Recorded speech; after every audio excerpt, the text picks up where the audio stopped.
Regular గా tea తాగే వాళ్ళ కోసం ఈ వీడియో దయచేసి పూర్తిగా చూడండి, మీకే అర్థమవుతుంది. రెగ్యులర్ గా టీ తాగే వాళ్ళకి ఒక్కరోజు టీ తాగకపోయినా వాళ్ళకి విపరీతమైన తలనొప్పి వస్తుంది.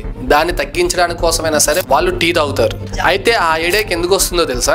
జాగ్రత్తగా వినండి. మన బ్రెయిన్ లో ఎడెనోసిన్ అనే ఒక కెమికల్ ఉంటుంది. ఇది ఎడెనోసిన్ రిసెప్టర్ లోకి వెళ్తుంది. అలా జరిగినప్పుడు మన బాడీ రిలాక్స్ అయ్యి మనకి నిద్ర వస్తుంది. ఈ కెమికల్ ఎంత ఎక్కువగా రిసెప్టర్ లోకి వెళ్తుందో మన బాడీ అంత రిలాక్స్ అవుతుంది. మనం అంతా డీప్ స్లీప్ లోకి వెళ్తాం.